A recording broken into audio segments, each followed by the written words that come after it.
તો સુરત નવી સિવિલ હોસ્પિટલમાં સુવિધામાં વધારો થયો છે। નવી સિવિલને નવી 3 એમ્બ્યુલન્સ મળી છે। રાજ્ય ગૃહમંત્રી હર્ષ સંઘવીના હસ્તે ખુલ્લી મૂકવામાં આવી। લોકોની આરોગ્યને ધ્યાનમાં લઈને વધુ 3 108 સિવિલને આપવામાં આવી છે। તો નવી સિવિલને 3 એમ્બ્યુલન્સની ભેટ મળી છે। સુવિધામાં વધારો થાય તે હેતુસર એમ્બ્યુલન્સમાં વધારો કરવામાં આવ્યો। રાજ્ય ગૃહમંત્રી હર્ષ સંઘવીએ લીલી ઝંડી આપી। मनपानी स्टेन्डिंग कमिटीनी बैठक मळी छे। अलग अलग 45 दरखास्तो मंजूर कराई छे। 119 करोड़ना विविध विकासलक्षी कार्यों मंजूर करवामां आव्या। तो ड्रेनेज लाइन, वॉटर वर्कर्स सहितना कामों मंजूर करवामां आव्या। रोड रस्ता सहितना कामोने मंजूरी अपाई छे। वॉर्ड नंबर 12 में 6 जेटली आंगणवाड़ीने मंजूरी। सासणगीरमां आवेला देवड़िया पार्क माफक ज राजकोटना प्रद्युमन पार्क नजीक लायन सफारी पार्क बनवा जई रह्युं छे। लायन सफारी पार्क में 2.62 करोड़ना खर्चे डामर रोड बनावा सहितनी बाबतोने मंजूरी आपवामां आवी। તેમજ વોર્ડ નંબર 12 માં 6 જેટલી આંગણવાડીઓ બનાવવાની મંજૂરી આપવામાં આવી છે।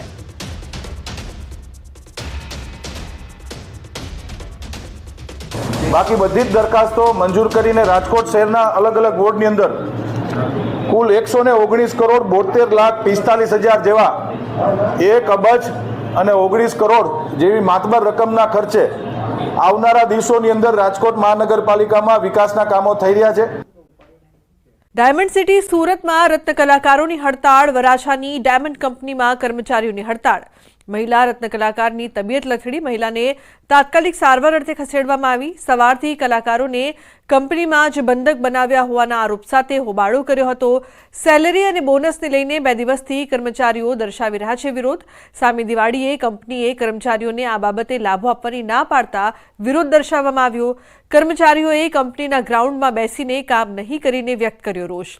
તો કંપનીએ આવેલી પોલીસને પણ કંપની સિક્યોરિટી જવાનો દ્વારા બંધક બનાવ્યાનો આરોપ છે। આ સાથે ગર્ભવતી મહિલાને પણ માર મારવામાં આવ્યો હોવાનું પણ સામે આવ્યું।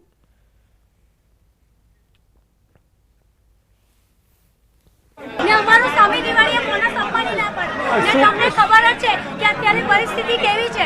આટલા લોકો પોતાના પરિવાર લઈને બેસેલા છે।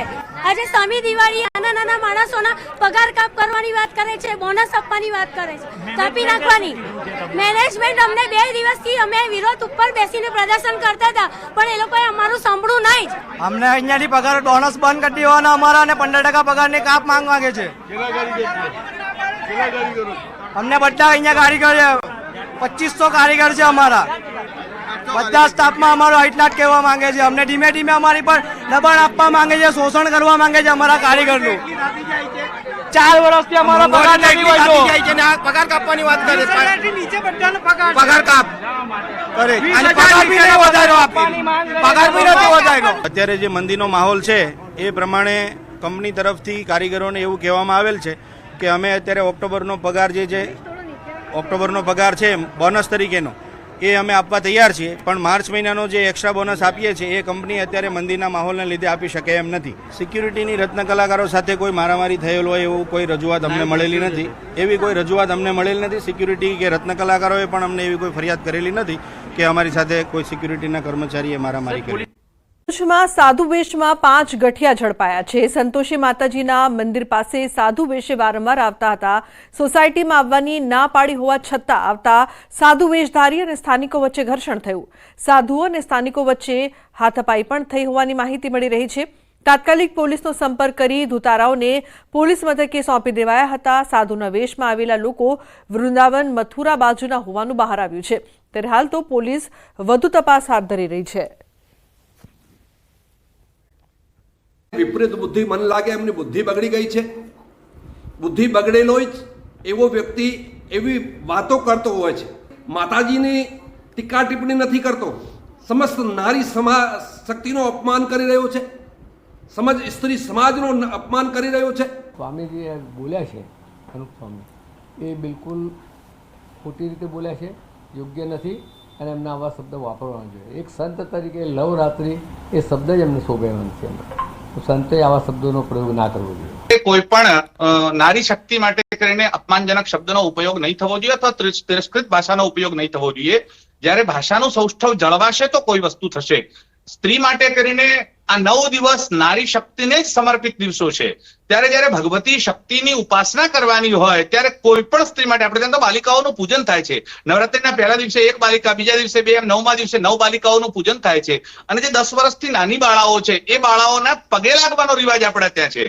તો ગુજરાતની ગરિમા પર ગરબા પર સ્વામિનારાયણ સંપ્રદાયના સ્વામીએ કરેલી અભદ્ર ટિપ્પણીના ન્યૂઝ 18 ગુજરાતીએ પ્રસારિત કરેલા અહેવાલ બાદ સ્વામી અનુપમ સ્વરૂપના અનુયાયી ભડક્યા છે. ન્યૂઝ 18ને અનુપમ સ્વામી સામે આ અંગે ખુલાસો પૂછ્યો અને તે બાદ કાર્યક્રમ પૂર્ણ થતાં જ સ્વામી અનુપમનો ચેલો ન્યૂઝ 18ના સંવાદદાતા પર ભડક્યો અને ન કહેવાના શબ્દો કહ્યા.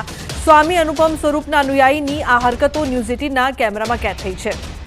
તો સ્વામીએ પોતાના બફાટ અંગે બપોરે 1 વાગે ખુલાસો કર્યો અને જેવો કાર્યક્રમ પૂર્ણ થયો તે બાદ ભગવાધારી સ્વામીઓનું પોત પ્રકાશ્યું. ન્યૂઝ 18નો કેમેરો ચાલુ હતો તે સમયે સ્વામી અનુપમ સ્વરૂપના ચેલાએ ન્યૂઝ 18ના સંવાદદાતાને અપશબ્દો બોલ્યા. આ શબ્દો અમે આપને સંભળાવી પણ ન શકીએ. જે સ્વામીએ નવરાત્રિને લવરાત્રિ કહી તે સ્વામીઓના ચેલાએ મીડિયાને અપશબ્દો બોલ્યા.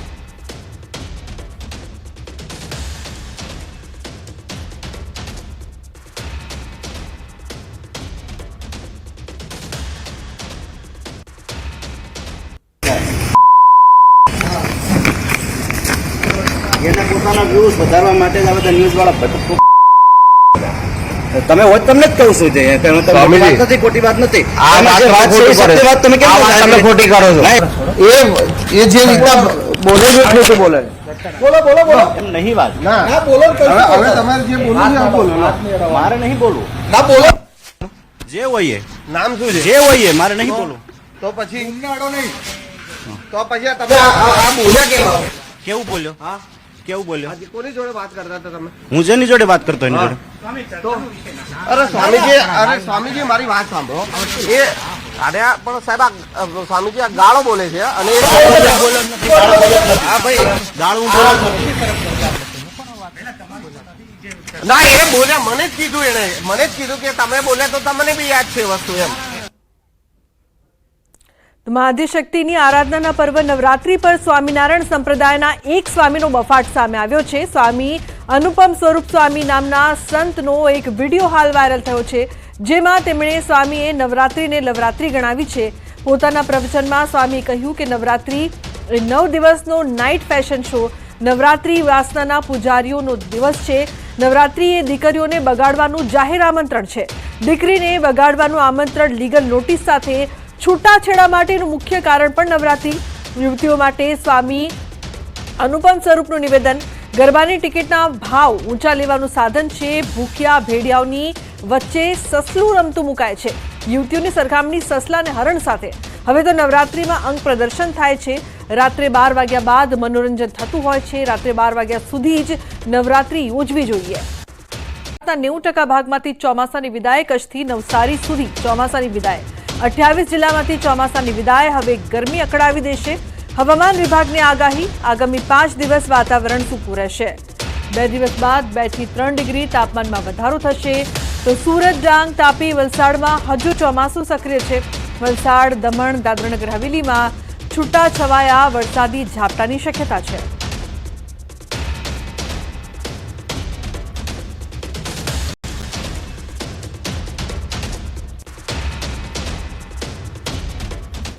गुजरात में जो है अब रेन जो है बहुत न्यून स्तर पे रहेगी. साथ ही हम बात करें आज जो है विड्रॉल लाइन को एक्सटेंड किया गया है, जिसमें मोस्ट पार्ट ऑफ जो है नॉर्थ अरेबियन सी है उसको भी इंक्लूड किया गया है, विड्रॉ किया गया है वेदर वहाँ से.